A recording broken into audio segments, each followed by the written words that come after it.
आप देख रहे हैं सूचना संसार रखे। नमस्कार, स्वागत है हमारे समाचार बुलेटिन में। आज की बड़ी खबर अमेरिका से आ रही है, जहां राष्ट्रपति डोनाल्ड ट्रंप की टैरिफ नीति ने वैश्विक व्यापार में हलचल मचा दी है। लेकिन इस टैरिफ वॉर का एक अनोखा नतीजा देखने को मिल रहा है।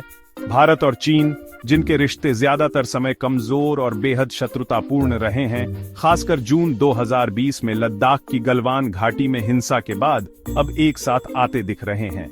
सवाल यह है कि क्या ट्रंप की टैरिफ नीति इन दोनों देशों के बीच दशकों पुरानी दुश्मनी को खत्म कर सकती है, जो काम राजनीति और कूटनीति दशकों में नहीं कर सकी? क्या ट्रंप ने महज एक हफ्ते में कर दिखाया है? दरअसल अमेरिकी राष्ट्रपति डोनाल्ड ट्रंप ने चीन के खिलाफ टैरिफ का बड़ा हथियार चलाया है। पहले चरण में 34% रेसिप्रोकल टैरिफ लगाने के बाद, जब बीजिंग ने भी ठीक उतने ही टैरिफ से जवाब दिया, तो ट्रंप ने 50% का अतिरिक्त टैरिफ और थोप दिया। नतीजा, अब अमेरिका में चीनी सामानों पर कुल टैरिफ 104% तक पहुंच गया है। यह साफ संकेत है कि दुनिया की दो सबसे बड़ी अर्थव्यवस्थाओं के बीच एक पूर्ण व्यापार युद्ध शुरू हो चुका है। चीन ने इसे अमेरिकी आक्रामकता करार देते हुए कहा है कि वह अंत तक लड़ने को तैयार है। लेकिन इस संकट ने एक नया मोड़ ले लिया है।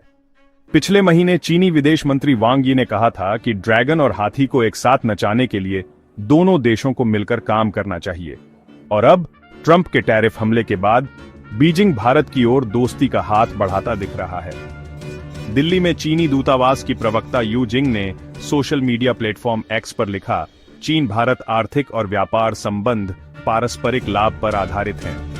अमेरिका के टैरिफ के दुरुपयोग का सामना करते हुए जो देशों को, खासकर ग्लोबल साउथ में, विकास के अधिकार से वंचित करता है, क्षेत्र के सबसे बड़े विकासशील देशों को एक साथ खड़ा होना चाहिए। जानकारों का मानना है कि ट्रंप की इस नीति से भारत को भी नुकसान हो सकता है, लेकिन यह एक मौका भी दे रही है। अगर चीन पर टैरिफ का दबाव बढ़ता है, तो भारत अपने निर्यात को अमेरिकी बाजार में मजबूत कर सकता है। दूसरी ओर, चीन भारत के साथ व्यापारिक रिश्तों को बेहतर करने की कोशिश में जुट गया है।